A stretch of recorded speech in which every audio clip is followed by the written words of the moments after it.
All right, welcome to another episode of 40 and Fit. Today is a new day with another guest that has been here before, a legend in himself. So, my name is John Baruch. I'll be playing the role of Leonardo today. As to my right, I'm not sure which one you were going to go with. I don't know, but I'm wearing green, so I could be any one of them. But I was going to say the other three are just as cool. So I was like, do you want to be Raphael or do you want to be Donatello? I want to be Donatello. Because I was going to make him Donatello since he's the guy behind the screen. Yeah, but my bow skills are way better. Oh, wow. Are they? Did you try? Yeah. Drew, Andrew, man. You know, you work up those bow skills.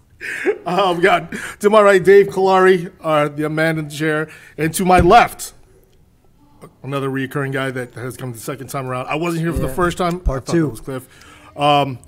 Natty. Yep. How are you? Dr. Good. Natty. Dr. Natty, my bad. We don't have to go too super formal. Really? But Yeah, because Because of it, we're going to do it. I'm not wearing pants, so it's definitely not formal. no, happy to be here. Obviously, awesome. the first one was great. When Dave said we got to do another one, I'd say, when? And that's it. Today. We're here. So We're here. Today's the day. We're here. Yep. We're here. So That's it. since that day, I have a couple of other questions because I did listen to because I wasn't there, right? Okay. So I went back and I listened to it. So I do have a couple of questions myself. But first and foremost, is there anything big happened since the last time you were here? Anything special? It was obviously before the new year, right? Has it been a year? Was it in March or no? I don't you know. remember? That's Do a you remember really what month good you were in? question. Was it in the summer? Was it in the summer? I think it was in the summer. Yeah, it was in the summer. Oh, okay. Yeah. So I mean, I'll tell you what, just to go back on that day, that was a huge nostalgic moment for me because I used to work at that gym at New York Sport Club. yeah. Right? June 12th. There you go. all right, right in the middle. Yeah, Okay. so it was cool. Like, really, everything came full circle. Almost like I left that place a young boy. I returned there to do a podcast as a man. It wasn't the same place. Yeah, and I was like, what happened Who here? was the manager when you were there? Oh, man. What year was that? What year was it? Because I remember you guys were talking about, but I didn't know. Billy. It was Billy and then someone else. There was a Billy. That was like 2000, because that was after you left. Gotta be 08. New York Sports, yeah, so that had to be 08. closer. Oh, you left in 08. Yeah. You were in sports clubs for kids or you were in fitness? I was in fitness. You were in fitness. Okay. I started with kids and then transitioned to fitness. 08. I think it was Janessa over there at that time. I don't remember. I wasn't there. I already left Ramsey and I went to the city for New York Sports Club. Yeah. So that whole thing, I came full circle now, and I can't stand that place anymore. But for my own personal reasons. But okay, so nothing special has happened. I mean, Had a baby? just, No, no, nothing. No? Wow. Just Not trying. business. As far as he knows. Yeah, As far as you know. exactly. So Hey, just if it pops off, come back again. Tell exactly, us yeah. that's all Just it is. chugging tov. along with business. Just try to do better each day. Have a book coming out next month, but I'm sure we can talk about that later. Yeah, we're definitely going to Yeah. get into that. I think that's pretty Other than cool. that, just kind of staying healthy as much as I can, work out, being here more, Okay. and just I'd probably just read the same book, do some more stuff, meditate more. I mean, everything just less work now. I think I took a couple of steps back when it comes to clinical treating. I have a great team. You know, I went out. I think anything, if we're going to dive in business-wise, I kind of went out, recruit a great team of people. Now I'm able to kind of step back and do a little bit more of this, get to know, like do more of the relationship building kind of side of things, Right. which is what I love. You know, I love getting to know people, having a conversation. You know, like just went to lunch with Dave, caught up. You know, we haven't probably had a meal together in a long time. Long time. Yeah, so to be able to have that sit-down conversation is great. Get to meet you for the first time, John. So I think this is something that, you know, I look forward to, just, you know, talking to people, learning from people. I think that's I'm always a student. Yeah. So the best way to learn is to talk. Yeah, no, definitely. Yeah, talk and listen. it's just, I've always said you got to be able to listen. We said this last time. You got to be a good listener. I think I said that to Andrew. So a few questions that I had, right from the beginning was, I didn't realize how much younger you were compared to us, which is pretty awesome. I have to say kudos to you for starting your own business. I'm like, Thank you. that takes balls, right? And back then I didn't have the balls to do it. So I have to give you that much credit. But what made you decide, first of all, what made you decide to get into physical therapy? Why'd you decide? Because, you know, I went to school for athletic training, sports medicine. And back then, the same physical therapy program was the same length as the athletic training program. And then like 2 years later, all of a sudden they made physical therapy like 8 years long. And And I was like, wow, you actually went, like, why'd you choose physical therapy? Let me ask you that. Yeah, great question. So I think I can always say fitness and anything that health related is always my passion. It's always my foundation. And just, working through New York Sport Club as a personal trainer forced me to, or I wouldn't say forced me, but it really has guided me to University of Maryland for kinesiology, which is all about exercise science and movement. Yeah. And then during that time, I came back home. I was kind of in limbo at that point. I just started dating my wife during that time. We were going to move to D.C. together. And I was like, I can probably go back, do some personal training. This is great. But during that time, we were trying to figure stuff out. I got into CrossFit and weightlifting, really pushed myself, started training again, got hurt really bad. Yeah. I mean, just doing dumb stuff like front squat, like under fatigue was not. Okay. I can't blame CrossFit as me. Okay. I'll blame CrossFit. So, because that'll segue to all this stuff then. Okay, but keep going. I couldn't walk for like 2 weeks. Like I was like literally crawling. Like I remember just crawling up the stairs and down the stairs, like something out of like The Exorcism, pretty much. But during that time, Kelly Starrett was a huge, a huge new name. Also big into CrossFit, but he's a physical therapist. Yeah, I watch his stuff on YouTube. I was always trying to figure out why I can't front squat. I can't touch my shoulders. And he's like, do these exercises. Yep, I still can't do it. He was the first guy to really integrated, movement and loading with PT, and I was doing some of the stuff that he told me. Clifford's back there. There you go. Let him in. Yeah. He's done with his poop. But I kind of just healed myself during that time doing all those exercises. I'm like, man, PT works. So, yeah, I mean, right? Yeah. So, I have a really good conversation with my girlfriend at a time where she's just like, hey, you really like this whole fitness thing. PT's a great profession. You just kind of heal yourself by doing this. Why don't you just look into this more? And, after I dove down into it, it was the missing link for me because I know how to get people stronger, faster, but I just didn't know what to do when a client of mine get hurt, right? Yeah. I would say, yeah, don't do that.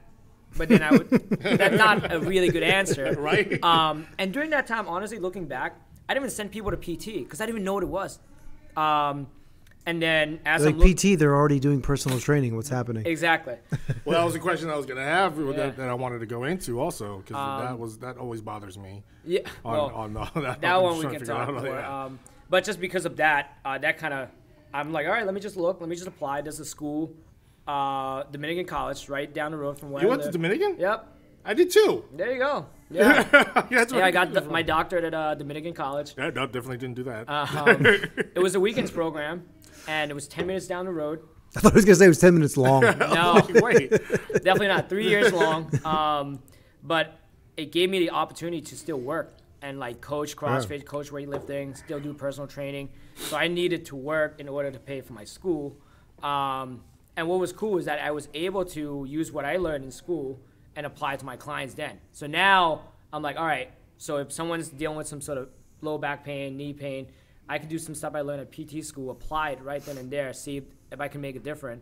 And then from there, it was a really good 3 years for me because I was able to apply what I learned in the past and something that I'm learning now, put it together, and it was just a fun time. And then from there, right after I graduated, I'm just like, you know what? I really enjoy this area more of getting people better when it comes to pain because, there are a lot of good trainers, coaches out there already. I don't think there's enough good PTs. All right. So to me, it's like I think this is where I'm gonna hang my hat. And if I need a good trainer, I can always recommend Dave, right? But when it comes to a good PT, it was hard for me to say, right? I kind of put that on myself a little bit, and then just kind of dove in. That's awesome. I know 3 PTs that I would refer to, and I've been doing this for over 20 years, so that does tell you something. He's got a point.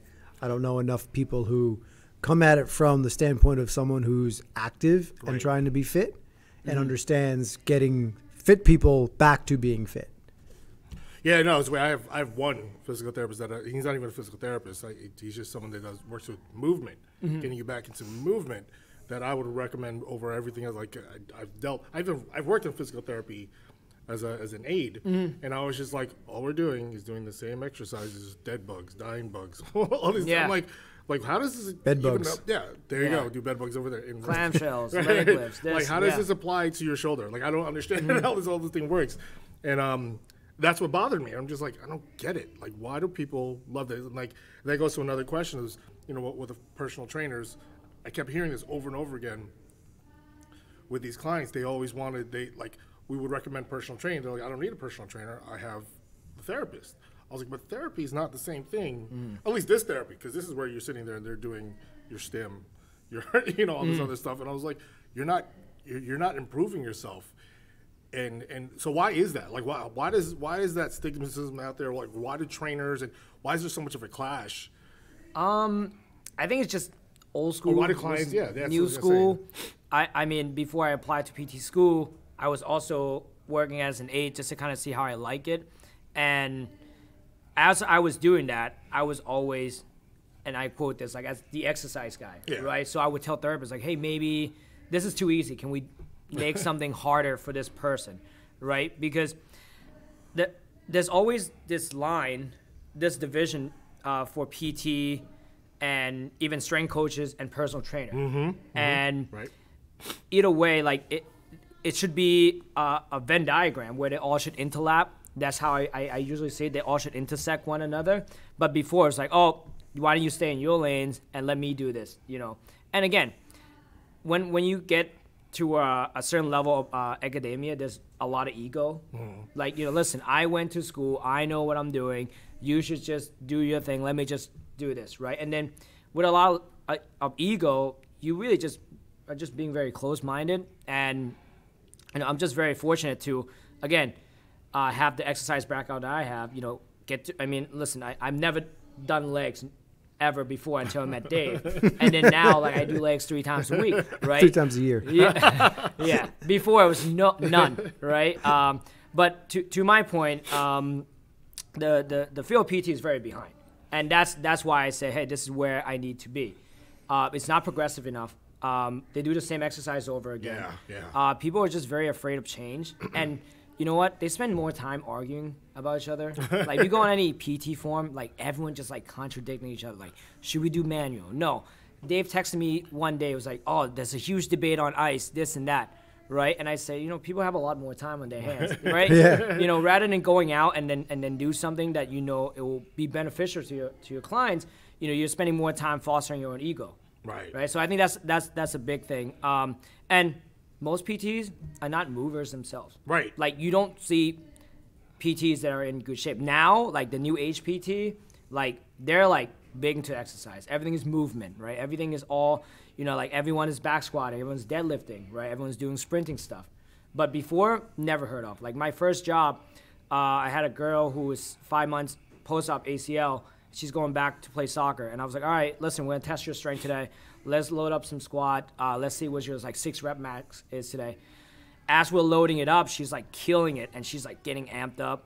We're high-fiving each other. My regional manager came up to me, pulled me aside. He's like, hey, I think you need to stop this because I think this girl's going to hurt herself.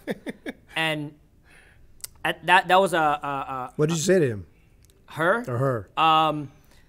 I said, with all due respect, let me just do this. Like, back off, man. I'm a scientist. And I told her, like, listen, why is it okay that we do it in a strength conditioning setting, but it's not okay to do it in a rehab setting, even though the end goal is the same? This girl needs to be in a weight room at some point. Part of the rehab is getting strong. Right. And if you can, sometimes I feel, and maybe you may think I'm speaking craziness here, but if you get injured, there's a good chance whatever got injured was already on the decline, getting weaker, for whatever reason, unless it was like a collision or something like that, right? So it's like, if you do your therapy good enough, chances are you can come back stronger than when you got hurt. Mm-hmm. So, like, if you have the opportunity to do those things and really test and see if things are up to snuff, like, you should be doing that. I feel I feel too many therapists err on the side of caution, and then it also makes people not trust the process initially, and then they feel they're doing stuff because they're moving and getting better, but but they're playing it so safe, and they're not really like, oh, I can do this at home, and like it's fine, and it's like you're missing the point. Yeah. I think it's go back to the point that if the therapists themselves do not know what real training looks like, if you haven't vomited doing legs day, then you don't know how to push yourself, right?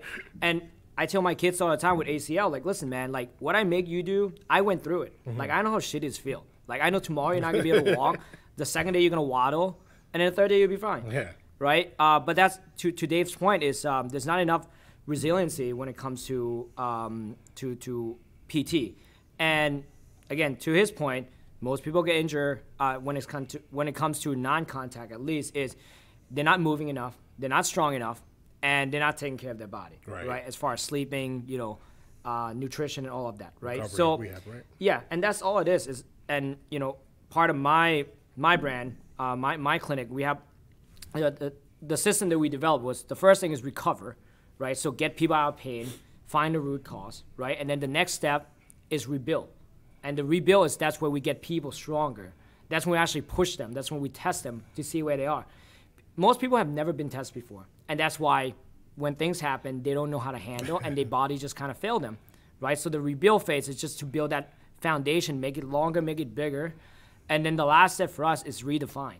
It's like, let's redefine who you are, right? And this going back to like, I'm reading Atomic Habit right now. And the biggest thing with James Clear is saying is that change your identity, right? Don't say, I'm going to go out for a run. Say you're a runner, right? Running is part of something that a runner would do, right? So when I have a female athletes or like anyone that come in, even a pro guys that tear the ACL or et cetera, season-ending injury, part of their identity is gone. They no longer feel like an athlete, right? So it's my job, my team job to say, hey, let's redefine that. Let's get you to say like, oh yeah, I'm an athlete. This is what I do. I run 40 at, I run like I run a 4.240, right? And that's what we want to do. And it's part of our system because most of the time, rehab is done after the first stage. As soon as they get out of pain, people are just saying like, oh, I'm good. And then when they say they're good, they just go back to doing the same thing. There's no habit changing. There's no habit forming. There's no changing in their identity, right? So our job is not only just to fix the pain, but to really enforce good movement pattern, good habits, and really get to the bottom line of like, hey, listen, this is something that you want to do. Like, just do it, but that make it part of who you are. I remember when I was on Natty's podcast, we were talking about that. And when someone comes in, high-level athlete, even a high school athlete, whatever, right? It's like all of a sudden your identity is, for a small period, it's gone, right? You can't play, you can't practice, you can't train. And they feel like, what do I do? And to his point, I remember I said, if I were there talking to them as a therapist, I'd be like, listen, if you were to give me your resume, just on you as a person, what would it say? Would it only say that you're a shortstop for your high school team? Probably not. It would probably have a laundry list of hobbies and qualities about yourself. So like, remember that you can define yourself however you want. And then it's like, define yourself this way. And then it's like, okay, this is all the good stuff that's already there. Now we just need to fix this. So like, let's get the focus on this, but you still have all these other things that make you, and I think maybe that helps them see like they can get back to this and they have all this other stuff so they can also push themselves past that point instead of, like you said, stop doing the same amount of pain. Then I'm just like, oh, I'm doing the same old. Like, come back and be better. Yeah. And I think, well, I'm going to look directly at the camera because of the main demographic that are listening to this podcast generally would have kids, parents, father, mother of some sort. This is where early specialization of sport come in, and kids then identify themselves as an athlete in that sport. And when in that sport, when they get injured, they can no longer play that sport, then they lose their sense of identity, right? Most of the times, parents put those kids in these specialized sport, travel team. It's all year round. They don't have any other time to do anything else. Yeah, they don't have a chance to be a kid. Right. Yeah. So to Dave's point, if they were to list that, I think majority of it would just be sport related. Yeah. Because they didn't have the opportunity to be a kid. One of the best advice that one of the surgeons gave me on my podcast was, on the ride home, you know, with your kids from a baseball game, whatever, it's like, don't just talk about the sport. Like, talk about, like, what's going on. Like, hey, let's bond over some other stuff. Yeah. You know, like, I mean, obviously, you have kids. You can speak on that a little bit more. But, you know, you don't want to just double down on one thing. Right. And, again, don't make it about you. It's about the kids. And I've gotten to fight with parents before where I tell them flat out, like, I don't work for you. I work for your kids. So if you want me to clear your kids just because you want to, it's not going to be me. Go to the PT next door. I'll walk you over if you want to do that. But I'm here to serve my patients first and foremost. And, you know, I mean, like this dad that's like walked out and like wouldn't talk to me. But at the end of the day, when they go back to the sport and then doing well, they become very confident. They grow up into a very confident, you know, adolescent and young adult. You know, that's what I work for, right? And because most of the parents, I don't want to say most, but some parents do really live vicariously through their kids. That FOMO, they get that FOMO. Like, if my son or daughter isn't back out on the field, they're not going to play. They're not going to be superstar. They're not going to get that college. I think also because of the parents themselves, the same exact way. Like me personally, and I say this to Rachel and say this to other people. Like I'm not a sore loser. If I lose, I lose. I'm like, all right, that sucks. Whatever, move on. You're better than me, or I played like crap. Yeah, that's all that I am. Like that's all for me. I'm like, all right, that's cool. I'm not overly competitive. Like you said it best in the last podcast. Like I double down on myself. Like I don't bet on teams. I don't bet on because I don't trust anyone else. Yeah. Right. I just don't like you're gonna screw it up somehow. So why am I gonna put my money on you? Right. But I double down on myself. When it comes to my kids, like my one son is extremely competitive and he cries when he loses and I'm just like, you didn't get that from me. I was like, because you lost. That's cool, man. I'll go get you ice cream anyways. Because you still, as long as you did whatever you had to do, you wanted. Do you not want to do this anymore? I'm perfectly fine with that. Yeah. Just tell me so then I can cancel everything so I don't have to pay for it anymore. That's the way I go with these things. And I'm honest about that stuff. Right? Because it's just like there's no point. When I see a passion in something like he's all into gaming. Like he's all into gaming. He's like one of the top Fortnite, all these other things that he's done, all these tournaments, and I'm like, that I'm fine with. I'm like, yo, if you're gonna make us money playing video games, cool. I'll get you a new computer. I have no problem with that. But I refuse to do that to my kids because I know that like my parents didn't do that to me. I played baseball. I quit because I hated it after a while. Right? I played football because everyone expected me to play football. Yeah, I didn't like it. I hated running back. I hated suicides. I hated hated running, you know, the gauntlet. I'm like, this is so dumb. I hit someone for 3 seconds and I stand up again. Like, what's the point? Well, that's my mentality. Yeah. I played the line. So I really didn't do much. And that's why, you know, it also goes back to where we started this podcast and seeing the parents, how they are. Like, why do you have to live vicariously through your kid? Like, why can't you just, what happened to you?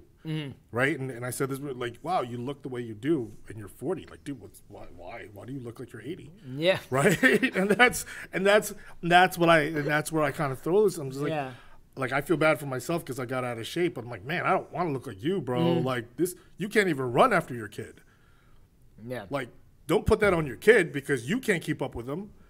I was like, you want your kid to do better with him. That type of thing.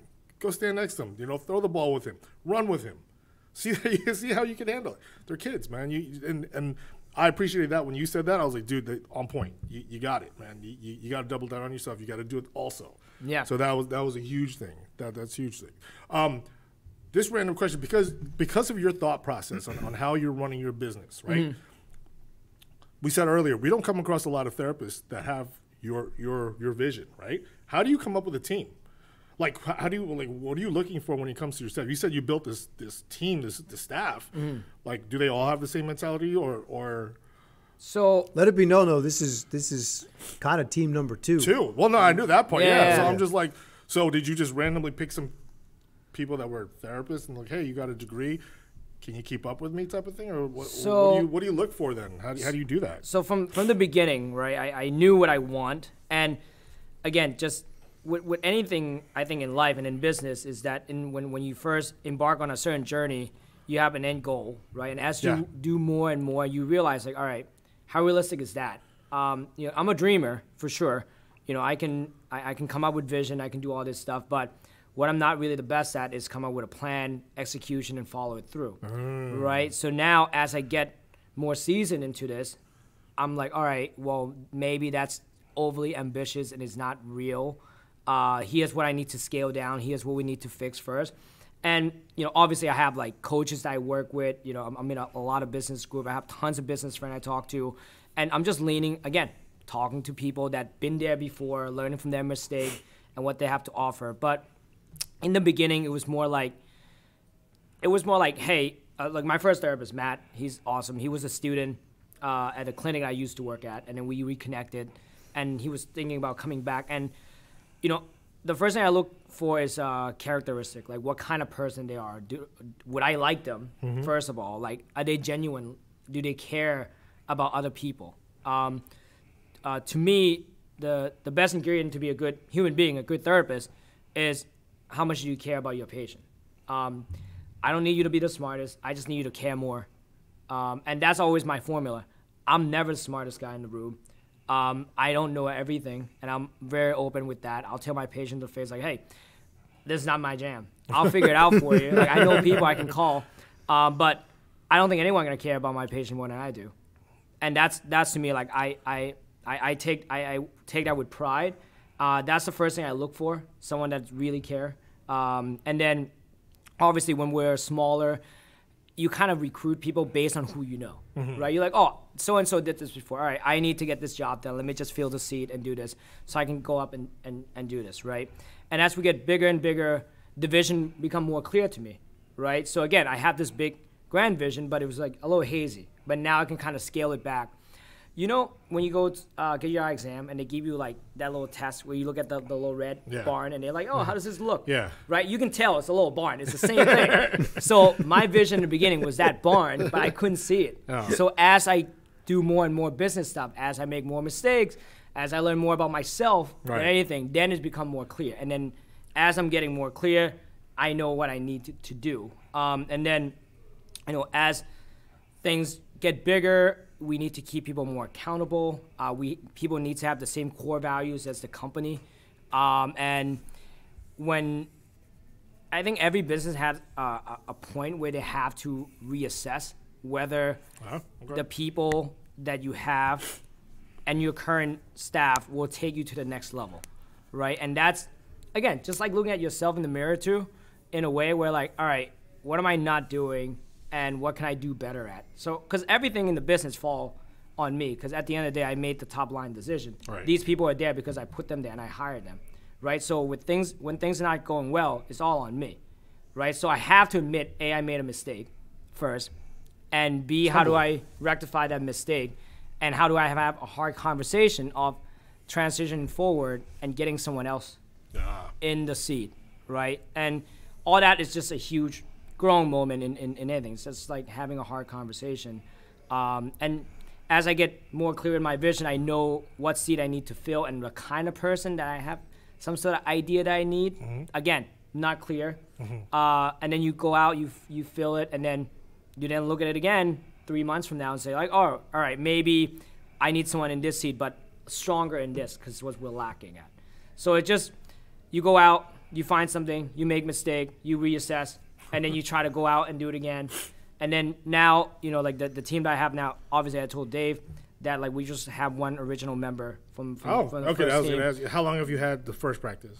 I've been in business since 2018. Okay. So we have some transitional period last year where majority of the original staff are no longer with us, but now we have new staff that come in, and they come in with different kind of energy, different kind of talent that's going to take us to the next level, right? Okay. Because with business, you're playing this game of addressing the problem now, but also preparing for the future. Anticipating the next exactly. One, yeah. So, it's so crazy. I was telling my staff that, I live in the past and in the future, and then I got to do the best job at home to be in the present.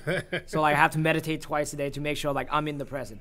Because I'm always just says like, what did we fucked up on, like last quarter, and then like, all right, based on last quarter, how to project next quarter, right? So I'm going back time jumping all the time. Where when I come home, I gotta make sure like, all right, let's take the phone away. Let's niche down. You to leave the work at work. I Try say I say that, but I don't. Yeah. I think I just have a better poker face at it. And I have my notebook with me now, so whatever work come to mind, I'll write it down real quick, and then that's gone. Okay, so you just keep notes, and then you go back to it, and you're like, I wonder what I was thinking. Oh, what the hell did I just write here? Right? That's one of those things. That Yeah, always I mean, happens. as long as it's down, it's down. Right.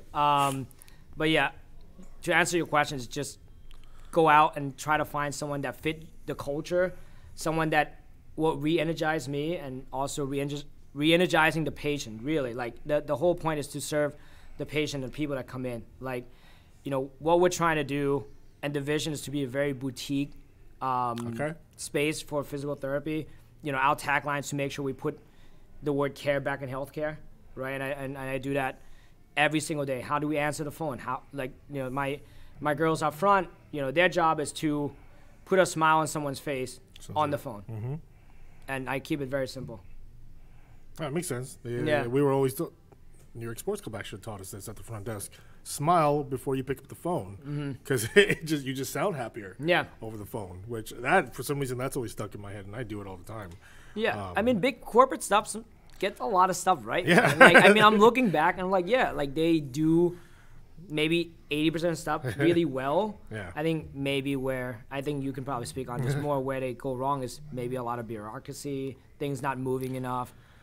You know, It's a numbers game for everyone. Exactly. You know, it's the board that needs the money at this Yep. point. You know, and it's very, very, very difficult. No, that's beautiful view. I mean, and I it's weird. Like in the last couple of years, I had ACL Reconstruction. I don't remember what year it was. I was working for New York Sports Club Ramsey. I did it in the basketball court. Popped oh it. my God, yeah, they're so of that aggressive. yeah, those guys are nuts. Oh Saturday my God, morning. yeah. And Because the next step is the NBA guys settle down. Yeah. I was almost there. 5'5". Yeah. Almost did it. I almost made it. But I remember when I went through my physical therapy, I didn't even want to go after the second day because this guy was an idiot that I was doing. I was just like, he's like, you can't do leg extensions because your foot is dangling. And I was like, oh, is that real? Like you can't do a leg extension? You're not allowed to do it. Everything has to be closed chain. I remember, but he's like, oh, but you have to do walking lunges. I was like, don't I just lift up my foot? When I was like, I'm confused as to what's supposed to be happening. So the transition my question is basically the transition from that mentality of physical therapy to now to what you're going through.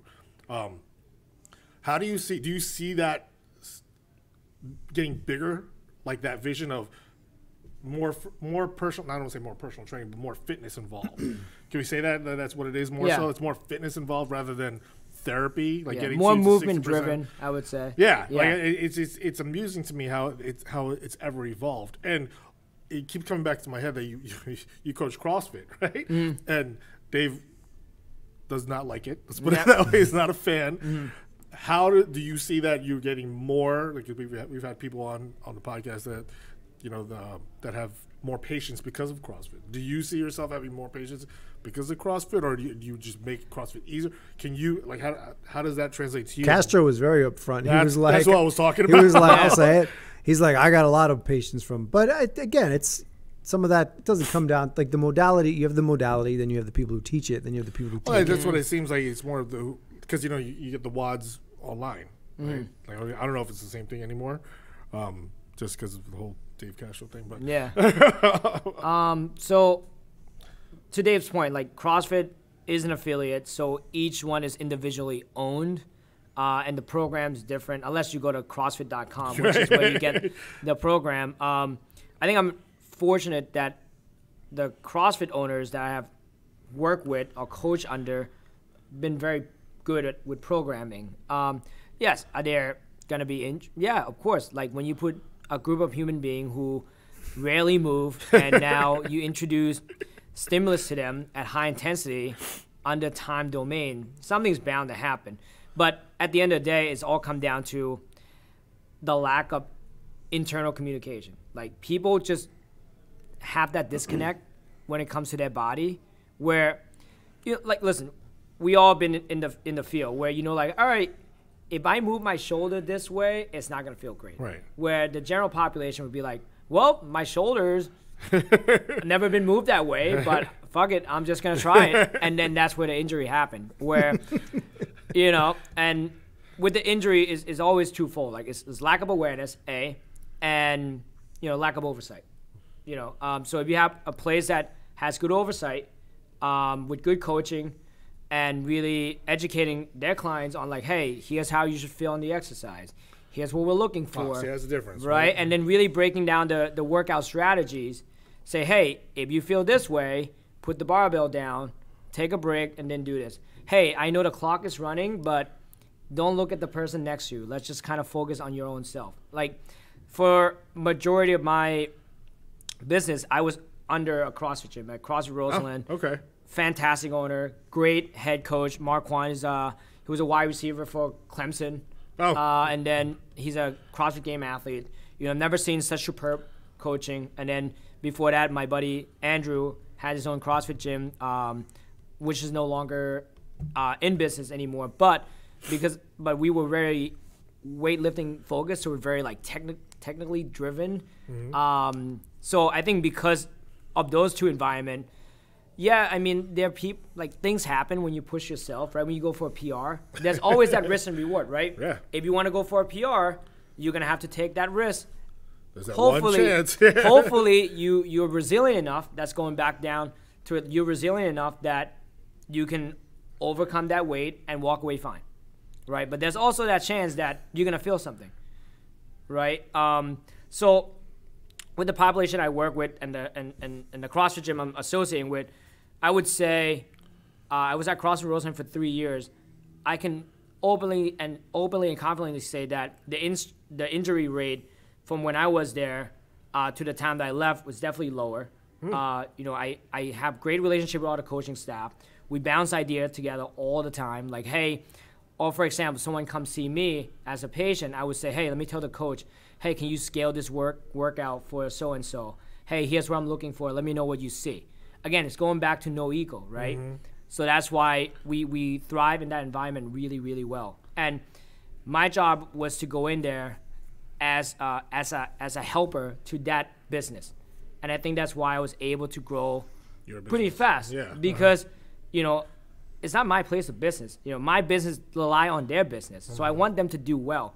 And for them to do well, they need to have more members. Right. For them to have more members, people need to say something really good about them, right? Yeah. And then if there's an off chance of people getting hurt, my job is to put out the fire, get them back on working out. Back and work out with them. Exactly. Right. And then their retention rate went up as well because people didn't cancel membership when they get hurt. Right. Because they had somewhere to go and someone to talk to. Exactly. That can actually help that injury. And then me and the coaches have strategies to get them back. You know, and it's all collaborative effort. Yeah, that's a huge thing, and it's all about communication. We always said you got to listen to those clients and the injuries because I say it all the time. I have 2 clients that have the worst body awareness whatsoever, and it's just like one of the hardest sessions to go through sometimes. Like, you're squatting and you're complaining about your neck. I'm like, I don't know what's happening right now. So, yeah, I think that's a huge disconnect that people don't have and don't know how trainers or other therapists can't explain it or they can't voice the problem or at least address it. Let's put it that way, right? I think it just goes back to, do you have insurance? Will your insurance pay for the physical therapy? Go over here and do this, that, and the other. So it's there's that big disconnect of communication.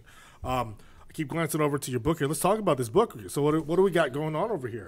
Yeah. So that's my manuscript. The ACL Rehab. Yeah, it's nice. The complete guide of ACL Rehab. So, you know, the book. The Bible. Yeah. Well, it's gonna be a little bit smaller, but you know, ACL Rehab is something I'm really passionate about. Right. Chapter 1, snap it. Chapter 2, fix it. Exactly. Something I'm really passionate about, and it's really for parent, coaches, and athletes. I'm not writing this for the medical community whatsoever. There's plenty of textbook on that already, but there's a need for, again, parents. Practical information that people can actually use. For someone to actually, like, it's readable. So my focus on this was, like, how do we simplify medical information? Right. And make it very easy to read. And then give, you know, a clear step-by-step, here's what happened day 1 when you tear your ACL, all the way to the end. Is it based on like post surgery, or is it like So we went over options? all the way from pre-op. Okay. As soon as you tear it, what do you need to do? What kind of grafts are available Right. for you? Yeah, that was the other question I was going to go with. For you to choose from. I use my patella. Yep. And then Which my opinion sucked apparently. Was And the then you worst can. thing to do. Well, you know, there's I think this was my surgeon too. I think he botched it. yeah. So there's so many different factors, but all we're trying to do is take all the overwhelming information that's on Google and WebMD, and then WebMD. put it together in a text that people can read with pictures, and step-by-step instruction on what to do, and then we even have an exclusive video library for parents and coaches and athletes to follow through. Like, hey, your week 1 exercise should be like this, and this is a guideline. This is what it's meant Could for. someone do, outside of obviously doing the surgery themselves, in an extreme case, could someone come out of surgery and just go through this book and have successful Will they have rehab? to go to physical therapy? I would highly recommend they go to physical therapy. Okay. Again, Really, the book's not the alternative. no, it's not. It's not. And the book is to, again, to help my peers as physical therapists, for parents to understand that, like, hey, your kid's not going to go back to playing sport in 6 months just because their little cousin did the same thing. And it has a lot of research just showing, like, hey, the sweet spot for people to go back is 10 to 12 months, and here's some testing that they need to pass, right? So it's break down those information and set expectations. That's my whole point. Like, I don't want people to come in That's and, like, the biggest thing. I need them, Adrian Peterson did this in 6 months and broke the Russian yards. Like, my son Timmy, who is 5'5", yeah, 5'5", I think we can do the same thing. Again, it's creating expectation, but also having the parents face the reality, right? It's going back to again, knowing your kids, knowing yourself, right? One of the coaches that I learned under for sprinting mechanics, his main question before take on any new athlete when it comes to sprinting is when the parents come in like, hey, I want my son to be able to run like a 4.3, 4.2. And he would go, did you run a 4.3 or 4.2? Right? Because genetic player, huge role. Yeah, huge, yeah. Yeah, so if you didn't do that, chance of your kid's going to do that, it's going to be very slim, right? And that's just being realistic and being honest. And I think it's better to be honest up front than to set false expectation for the kids and then ended up hurting them and their confidence level. Like, you're just gaslighting your kids. Like, I mean, like, why? You know? They got to live vicariously through their kids. Exactly. Like, So I wasn't able to do it, so you got to do it. Do it for me. Yeah. Which is like, that sucks for you then. Again, we can even go more into that. Like, if you need your kids to do it for you, what are you missing in your life? Why aren't you doing it yourself? Like, what are you not capable of doing? Like, what are you really, like, what are you hide? Why are you hide behind your kids for? Like, what are you afraid of facing? Right? Because when their kids are done playing, then what? Then what do you do? Money. They get to live off their kids' money, right? It's just a vicious. No, that's not. Just a vicious. By the time that happened, your relationship is ruined by your kids. Oh yeah, your kids it's an amazing recipe for a shit sandwich. Yeah, unfortunately, it happens. That's what sucks. It's like, there's. I feel like there's common sense, but I don't know why it's common sense to us, but not to anyone else, right? So there's a realistic approach to this. Yeah, you push your kids, they're gonna get pissed at you. They're gonna rebel. Mm-hmm. They're going to rebel. I mean, I'm not even pushing my kids, and they're already rebelling. So it's like, you do it enough, they're gonna hate you. Mm-hmm. Yeah. Let's try every way for that not to happen. Prevent this part, Mm-hmm. But they don't, and everyone wants to live vicariously through their kid because they're like, and I get it. I'm very proud of my kids, and I say a lot of things about my kids. They're a pain in my ass. They do this, they do that, but I still love my kids. Yeah. But I also don't expect them to do certain things. I just don't. Like my kid. My oldest daughter goes to an off branch of Bergen Academies. Bergen Academies is the number 4 school in the country. Mm-hmm. Like, to me, that's amazing. Mm-hmm. And like, I found out yesterday that she's failing chemistry, and I'm just like, and she was scared to tell me. I was like, what? You're the one failing, not me. I suck at chemistry anyway. I was like, I don't remember chemistry. Yeah. I was like, I don't know. I don't care. I was like, but just don't fail. Like, at least tell me what's happening where we could fix something. Mm-hmm. She thought I was going to get angry. I'm like, listen, that's on you. Like, I'm not trying to live that way. Like, you don't even have to go to Bergen Academies. I go to Dumont High. Who cares? You'll be number 1 in that school. And I was like, you'd be the top of everything. Like, you be the president of that school. I don't care. Do it. Doesn't matter. But yeah, but I've seen parents that drive it, like in the martial arts. I've seen so many parents. Their kids would do every class back to back to back. Go from Muay Thai to Brazilian Jiu-Jitsu to wrestling. And I'm like, and then they have to go home and do homework. I was like, what? Like, what are you doing? Yeah. I was like, what? And now what? Where do they go? They're going to be professional MMA fighters? I mean, that didn't come up till how many years ago? Now what do you do, right? And then they're beat up. How many torn ligaments and all this other stuff, and they hate you. So I'm like, it doesn't make sense to me. That's why, I think that the easy read makes sense. Because a lot of people, we all do it. We all go on Google. Yeah. Like, oh, why am I having a heart attack? I don't know. Right? I think that these type of things are needed. They're very much needed. Because, again, if you go on WebMD, you're going to overdiagnose yourself. It happens all the time. I do it. I'm like, oh, my gosh, I really am dying, right? Why the ACL specifically? Let me ask you that. Or do you have other ones coming out? No, I mean, ACL is my passion, and that's weird. Like, why ACL? Not PCL? Yeah, so it's very common now than back then, and is a career-ending injury. So as soon as you tore your ACL, you need at least a year to get back, and it's also the most challenging, the most fun for me. Okay.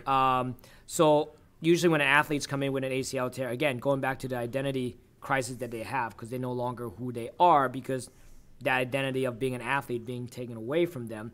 So we kind of my team and I get a chance to really, again, build them from the ground up, give them an opportunity to talk to them, to really mentor them in a way while we're doing some rehab.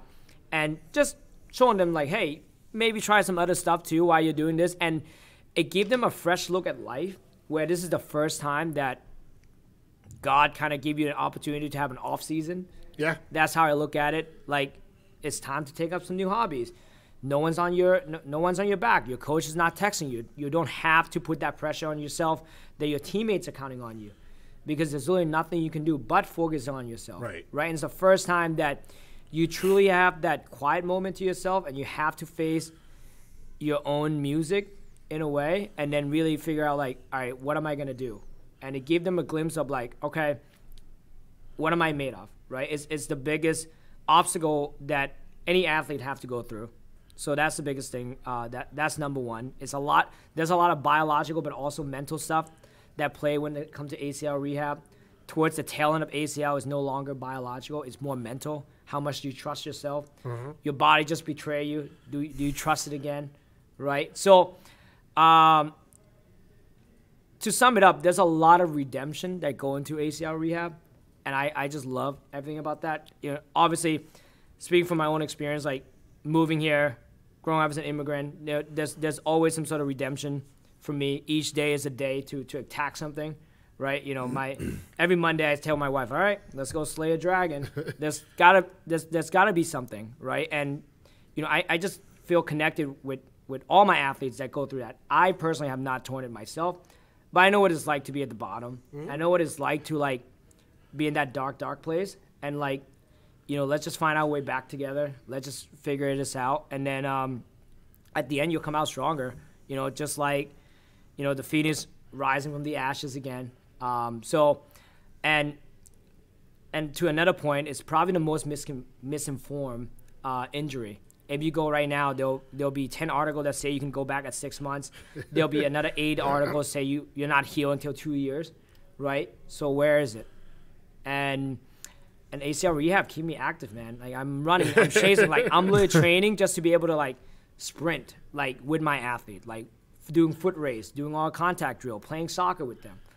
Like, and it's just the most rewarding and the funnest thing to do. That's cool. Yeah. No, that's cool. I didn't realize how deep ACL, even though I went through mine, and again, I didn't care for the rehab. I just started literally leg pressing. I didn't care. I was like, whatever. And it's weird to this day when I do a leg extension, like the whole machine shakes. because I had that much atrophy to my leg. Oh, yeah. So the whole thing just keeps shaking. I'm like, this is terrible. I think it's funny. But bigger picture. What is it that you want to happen with the business and or like books? Like, or what's your bigger vision? The next, what do you want? Like, why open multiple locations, or even, you know, what is it that you plan on doing? Because clearly you have a good plan, you have a good vision. You're getting the team to execute with you. What do you want to happen?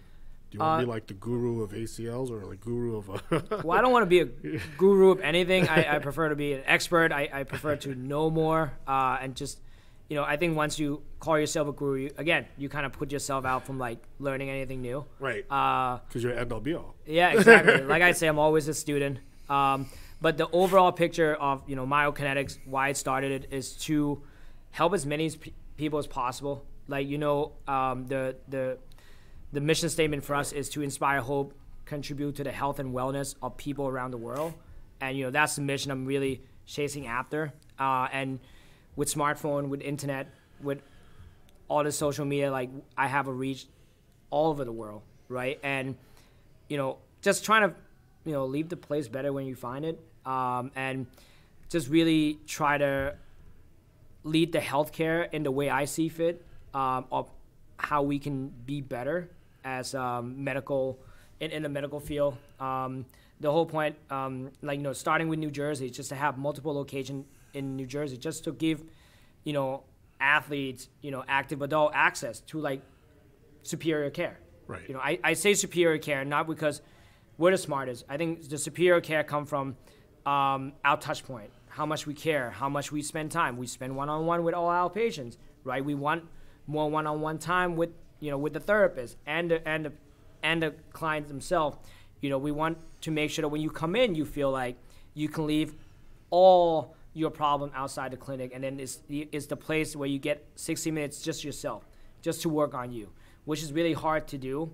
You know, my biggest target now is like, once I have the athletes in, it's to actually help the parents, right? Because the parents are the one that not really taking care of themselves, right? And you know, these are the people that, you know, the kids would need them the most, because when the kids are injured, it's a whole family dynamic thing, right? And then when the parents are injured, it's even worse.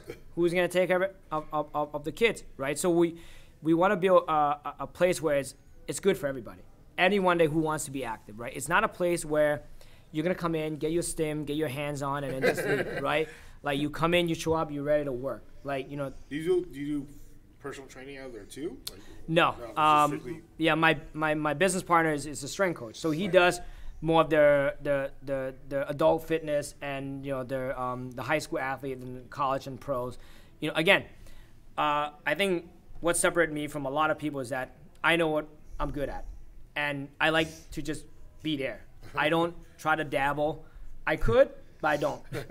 Right? I was talking to Dave, like, I got my PN1 just to learn about the basic sign of nutrition and, you know, habit changing, right? But I don't dabble into it because that's not what I'm really good at. Yeah. Right? I'm not trying to be good at everything. I'm just trying to niche down, be good at what I'm good at, and then as soon as they're ready to leave the nest, hey, go see this person. Hey, here's who you need to work with.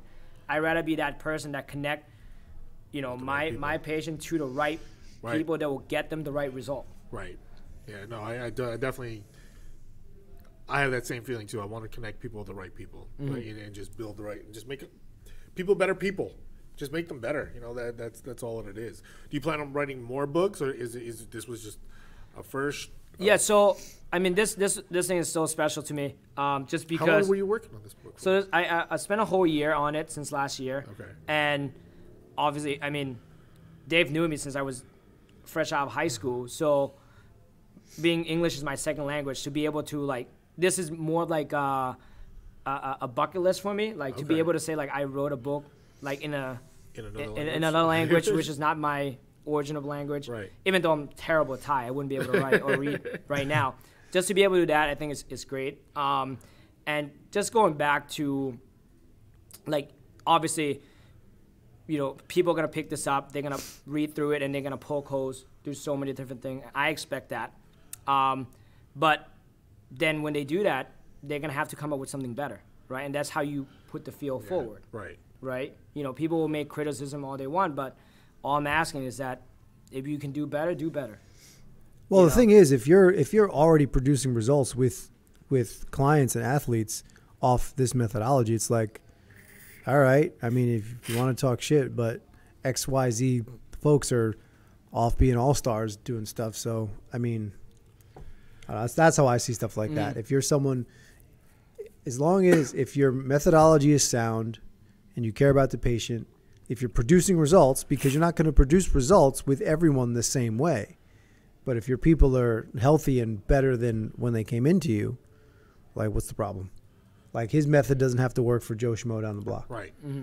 Yeah. But, you know, again, I wrote it for the common folks to be able to read it and then take it and apply it at home, not for my peers or any medical expert out there. Right. Yeah, your job isn't your job isn't to impress other therapists. Exactly. It's to get your patients better. Yeah, I'm good with that. And then to answer your question, I'm gonna have a second book coming out, but that's gonna be more elbow related. Okay. Right? So that's gonna be Tommy John's. Okay. Yeah. You know, little league elbow, something that again impact you. Huge. That's a huge. Chapter 1: How to tell your ass from your elbow. That's a whole chapter. Yeah. This is what it looks like For some people. No, I think that's great. The common, I don't want to say common, but like to dumb it down or Simplify. Simplify. Yeah, dumb it down. But see, I think by simplifying a difficult process, because proper rehab and proper strengthening, like we was talking about earlier, people think they're maybe going to get hurt again because they're pushing it, right? So I think if you can simplify a scary process, it makes it easier for them to digest the fact that they are going to have to push themselves a little bit. It's not going to be the most fun process, but it's going to be the most rewarding when you're done. And I think that's what the public needs more of, like a very digestible version of something that's not the most fun shit to do, but you do need it. I think instead of thinking it's just like, oh, it's, you know, like I did my exercises and I'm fine and like whatever. Well, that's just it. I think that people don't realize, or they don't know what they don't know what they're looking for. So the next step, if they're scared of pain, right? Yeah. They're like, oh, it hurts. It's wrong. It's completely wrong. When it's like, no, it's not pain. It's a response to what you're actually doing. And you have to know the difference, right? You have to expect certain things. And if you can explain what to expect beforehand and they're aware of it, they know that this is what's coming, that's the better way to do it, right? That's the best way. That way people don't freak out. Like, again, my client, she freaks out over the littlest thing. I was just like, but I already told you this is what you're going to expect. She's like, oh, that's right. That's why you're the trainer. I go, no, whatever. But it's just one of those things where explaining it fully, showing that vision of where your next steps are, reverse psychology type of thing. This is your end goal. This is what the steps have to be like. Yeah. I think that's the better way, because then people don't freak out. They're expecting. Oh, I'm expecting to feel this on my thigh, aka the quad, right? They're gonna be like, oh, what's a quad? Right? You know, one of the four muscles. I don't ride dirt bikes. Right. Right? That's what people say. You know, it happens all the time. You obviously make that reference, so able to spin it off that way. Yeah, I mean, it's de-vilified the whole process. I think the scariest thing about anything in life is the unknown, right? Like, you don't know what's going to happen. So if you can make the unknown more known and shed some light on that, I think it will make the whole process a lot easier. At least you can, again, having expectation, knowing like what you're going to go through, what kind of outcome you're looking for, will give you a better chance. So with this book, you know, my whole goal was athletes will have a better shot at just getting back to the sports that they love with more confidence. Right. And that's all it is, right? They can just have this, you know, keep it in the back of your head, and then, you know, work with the PTs that they have, right? And then just talk it out with the PTs. Right. Say, hey, you know, is this appropriate for me based on this book? If not, you should probably go on the side of your therapist, because that's you what. see both Yeah, things. exactly. going back to that type of situation, like you've mentioned superior service, superior physical therapy, right, compared to others, right? This is also that's something that I've always noticed when it comes to physical therapy, and we touched upon it. On people will always go back to the physical therapist rather than So basically, what happens when you're done with a patient? What do you like? Do you refer them to a personal trainer afterwards, or do you give them some sort of program? Like when do you obviously when you know that they're done? Is it because insurance has stopped paying, or do you take insurance? Is it along those lines? Because a lot of these people that I've dealt with, or I've spoken to, they're like, well, my insurance pays for all my physical therapy, so I'm just going to keep going to my physical therapist. I'm like, well, when are you done with physical therapy? Like when do you know that you're at that point when you could take another step forward? And it's like, or are you just scared to pay for personal training, or like, do you just not know what's going on? I don't understand. So what is your protocol after that when someone's technically done? I don't want to say done, or like they have to move on. What do you normally do? So that's a great question. So for me and for my team is if we can no longer justify why they're in for PT, they're not good candidate for PTs. Okay. Right. So, that's an ethical question, right? Because other places could dumb down their notes, do all this stuff. But with us is, we all of us spend a lot of money to get our license. We don't want to lose it, and we want to do the right thing. So, once we can no longer justify and they're able to return to sports safely, they're able to return to fitness safely, for us, we did our job. And, we're an out-of-network provider, so we're not participating with any insurance. So if you have out-of-network benefits, we'll be able to work with you. Or, it's hybrid. It's out-of-network and also cash, right? So most people that come to us, we have a higher price point, and therefore, our quality of service, that's why we put so much emphasis on that. And as far as continuity, right, when they're done with us, when they no longer a patient, right, so there's some options that we have, right? We always say, hey, you need to, all right, based on your goals and your identity of what you want to do, here's what I think the best route you need to go to, right? Hey, we have acupuncture. Like, I think acupuncture would be great for you to keep you on this wellness journey you're chasing, right? It's because with acupuncture, will help you like with some stress-related stuff. It will make sure that, everything healing correctly. It's alleviate a lot of things that could be, giving you a little bit setback, right? And then from there, we're like, hey, all right, if you want to run a marathon, here's a running coach that we know. Here's what you need to do. Oh, if you just want to work out in a class setting, great. Go talk to Decker right there, right? If you want to do some personal training, oh, cool.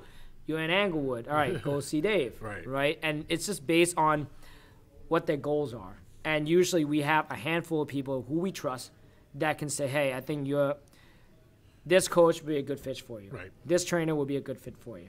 And then with that being said, like when they do feel something, they come back to us, because we put our best foot forward and we want, listen, when the patients win, we win.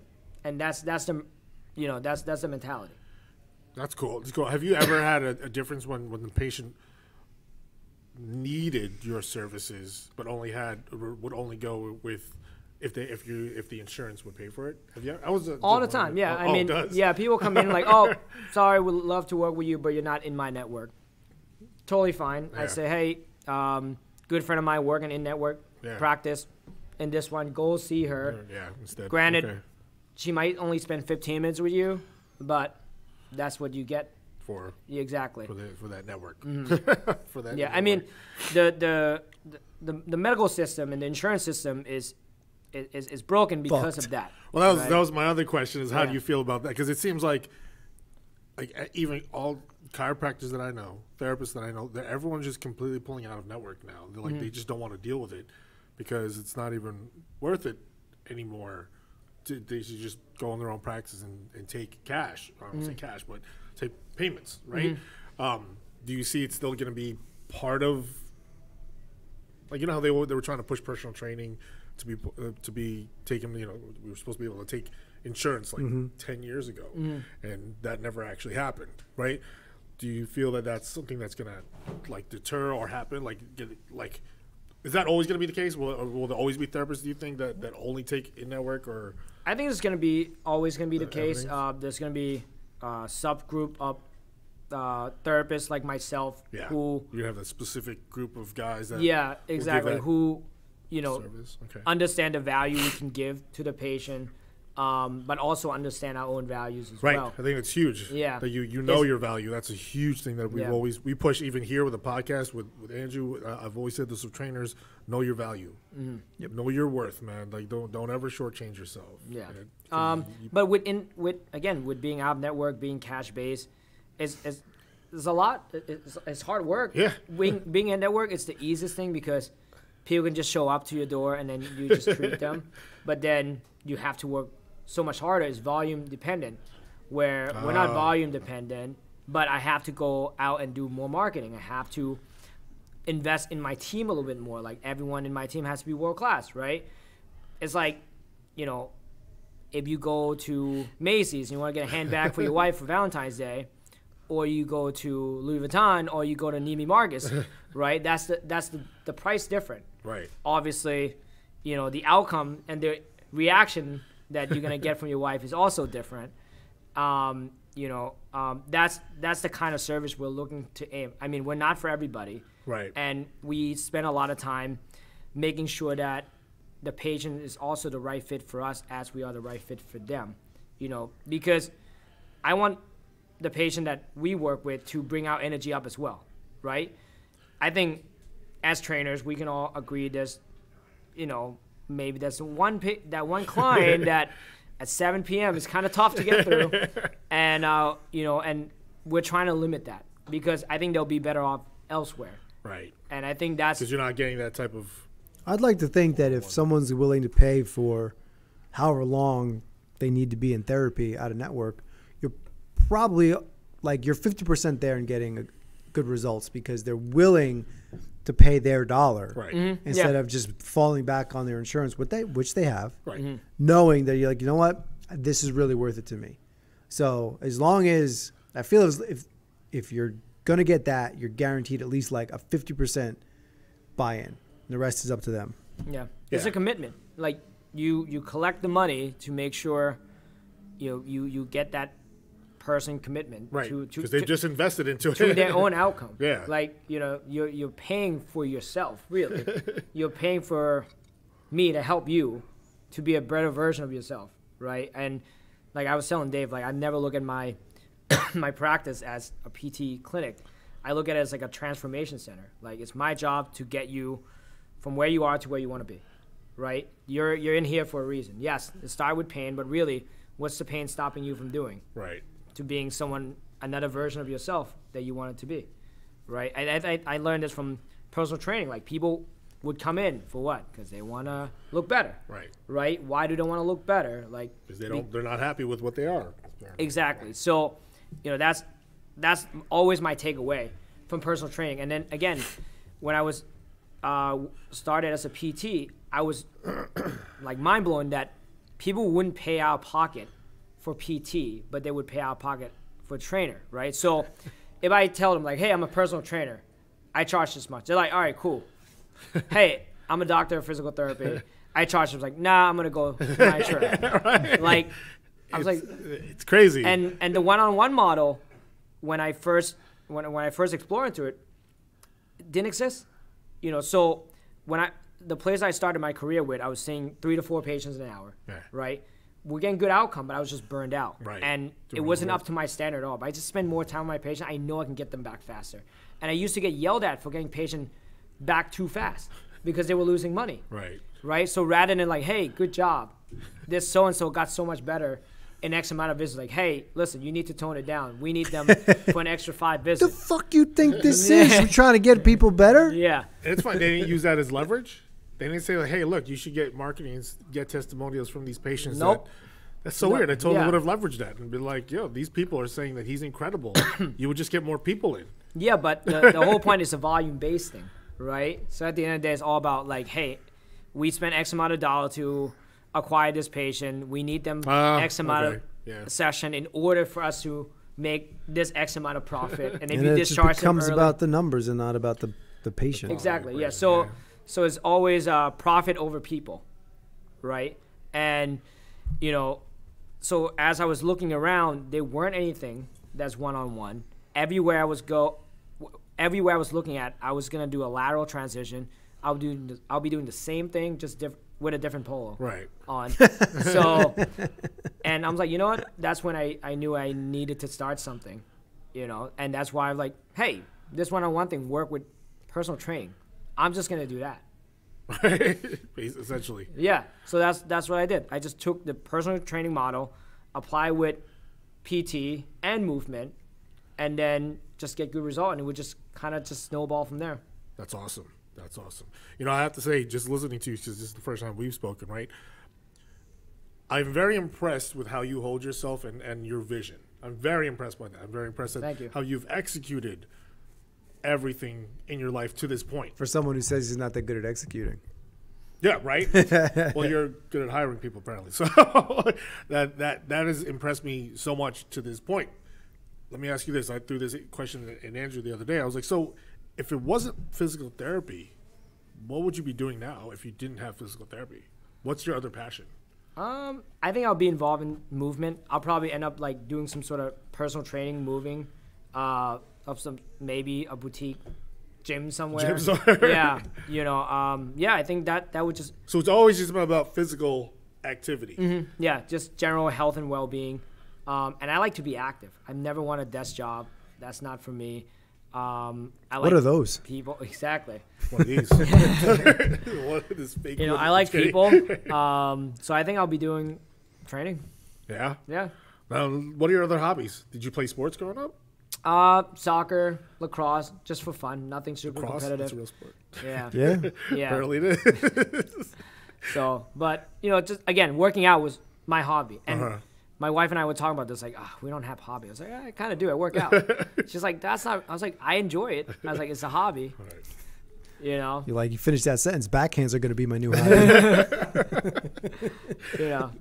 So, yeah, I think I'll end up in the same space, in the health and wellness kind of space. Yeah. That's awesome. No. That's cool. I'm very always wondering, like, with that type of mentality that you have, what else would you have exceeded or implemented that mentality? What other industry? These guys. That's why we can't get through the day. This is what happens to these you.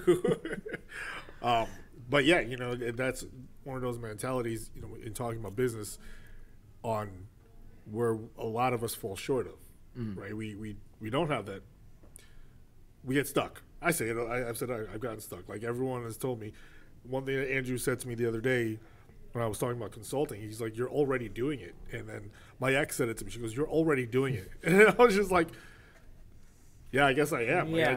Like, it's weird just posting the other day when I posted the picture of the gym in my thing, right? All of a sudden, I literally got 7 DMs. They're like, you're working at the gym now? I was like, why is that a big thing? I'm like, I'm not, but who cares, right? They're like, how does it work there? How did you get in? Like, what do they do? I'm like, why do you want to know so much stuff about what they do? How do you execute this? And I'm like, dude, this is the easiest questions in the world. And I'm like, listen, let's talk about this and stuff. And, you know, it's just amazing how when you have that mentality, and at your age, I am very impressed. Cliff, are you taking notes? His age, right? Just go do it. Just do it, but better, right? And you're obviously doing it better. So kudos to you. I'm very impressed by that. No, I appreciate that, man. And the book, that's awesome. Appreciate, you know, just sharing that stuff with us. Yeah, I mean, I'll bring the official copy to you guys for sure. appreciate having me. Wait, why did you say it's gonna be smaller?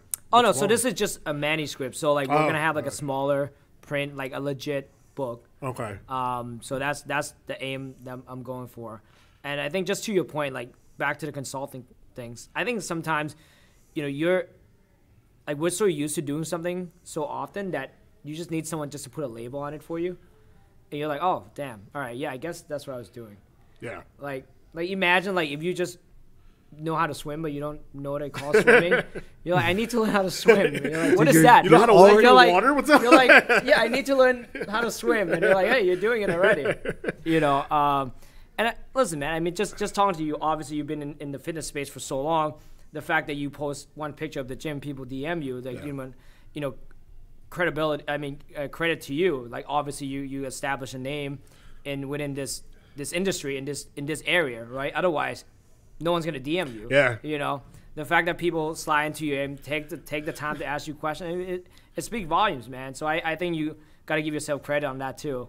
You know, I think anything that we all do here, I don't think anything goes to waste in somewhere. Yeah. I think it's all learning experience. A lot Yeah. of big things. That's been the big thing for me this last couple of since December 17th. Biggest learning experience at that point as to what direction I'm going to go in with my life, which is, you know, again, being in my 40s and going through stressful situations, hence the reason for the podcast. But yeah, no, other than that. But yeah, man, I truly appreciate this. Was a good talk. Do you have anything else? No, but I will say that, I don't know, a month ago, definitely around Christmas time, Yeah. my left shoulder was bothering me. I knew it was my bicep tendon, because every time The one that you tore? but I knew every time I put my shoulder in a certain position and my bicep was now trying to stabilize my joint, it hurt a lot. So I went to Natty. Now, I asked some quick questions, and I wasn't expecting like a full-blown like assessment and everything else, but he did a couple things, and he's like, try these 2 things. But he also knows me, he knows how I lift, but he's also good at what he does. So he gave me 2 things. Now, most I have a feeling, I'm going to be a little biased here, but fuck it. I think most therapists would probably be like, oh, you know, you could do your rotation exercises. And it's like, fuck out of here with Use that your shit. bands, right? Yeah, fuck you. So he gave me 2 things to do. The nose, Dolphins. nose to Yeah. nose so to like eyebrows. The dolphin pose. Yeah. And then Farmer's carry. a stretch, the farmer's stretch. Now also to Farmer's stretch. Farmer's carry. Oh, farmer's carry. You're Yeah. just holding the weight down. Yep. Okay. with a little Put that bit in the book. with a little bit of scapular depression. Okay. Okay. Yeah. And also I did 3 sets of the dolphins plus the stretch, like 3 times a day. Like I did a lot of it. What's the dolphins? Is that like nose divers? Yeah. So maybe. like plank position. Right. You And you're kinda scooping down? Yeah, I mean less on the lumbar. Okay. More from the scapula. Oh, okay. I see what you mean. Yeah. Those You're serratus literally just work. going and- down. Yeah, there's a lot of Okay. serratus work. Yeah. I was good in a day. That's all Pain it was took. gone in a day. Yeah. Should have Googled it. Maybe that would have No. Why would I Google it when I got this guy coming to my gym? He walks into my gym, and we've been friends long enough. I can sit and ask him that Because question. then you'd be True, like, yeah. yo, this guy said it. Is it real? Let me But I Google also, it. because Is it I on value his opinion, so he was the first and only Absolutely. person I went to. And because I value what he told me, I did it, and boom, it didn't. My girlfriend was like, "You're such a good patient." She's like, "You've done these exercises like 4 times in front of me." Like, well, I want to get better. But Yeah. you know, Maybe you're a really good patient. I hope so. That's I mean, all I it rehabbed my bicep Yeah. tendon. He's dedicated, and it's easy, right, to work with someone like Dave. Awareness there, Well, that's the compliance whole there. thing too. Yeah. Yeah. Awareness is a big thing when it comes to that. I know, that, like I said, some people just don't get it. Yeah. They just can't They, feel it. they in don't the right feel place. it, Yeah. and again, people. Well, how do you get through that as a physical therapist? Don't you ever have patients that don't feel the things that they're supposed to be feeling? So again, that's do where the you go through hands-on that? stuff's there. Little Communications yeah. there. I think communication is is- one of the biggest things. If you can get it through to somebody, I had a woman, older woman at the time. She was 65, and she was coming in from a full knee replacement. And she's like, "Dave, I want to be able to lunge. I want to be able to squat again. I want to do all these things." I said, "Okay, mama," because that was what I called her, mama. I'm like, "This is gonna hurt, and it's not gonna be fun. But if you want to do it, because she was out of therapy, so she was back to getting strong. And she's like, no, I want to do it. And we would do split squats, holding onto the railing, and all kinds of stuff. And she had to push through tears. But part of it was, one, I'd already built a relationship with her, training prior to that. But I also had to talk her through, I'm like, it's going to hurt. But it's going to hurt because of X, Y, Z. So if you're ready to do it, I'm ready to do it. And then we got her jumping rope. She was on the trampoline. And when she went back to her doctor, she was like, I've never seen anybody at your age get this amount of movement back in a knee replacement. Yeah. So granted, I had a skill set, but at the same time, it doesn't matter what my skill set was if I couldn't communicate to her and have a relationship that she could buy into what I was telling her. Yeah. No, communication is huge. I mean, you can have all the knowledge in the world, but you Right. can't make the person in front of you understand what you're saying. It doesn't matter. Yeah, that I always said. Even in relationships, period, doesn't even matter at that point. Yeah, in anything. Yeah, no one's gonna believe you as long as you got to be able to convey that whole thing to them.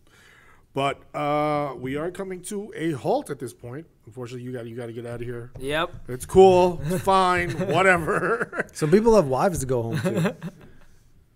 Whatever. I'm going somewhere else. Whatever. Anyways, but so before we cast off here, why don't you let everyone know how they can get in touch with you if they have any questions about you, what you do, your book, and all this stuff. So where can they reach out to you? Your IG, so Facebook too. I'm pretty active on IG, so it's Dr.Natty, Natty. Doctor's spelled out. And then my office phone number is 973-585-4990. I'm like, we have two numbers, so I was like, this is the better one. Yeah, then if you guys have any question or anything, just feel free to just DM me or just call the office. You're not on TikTok?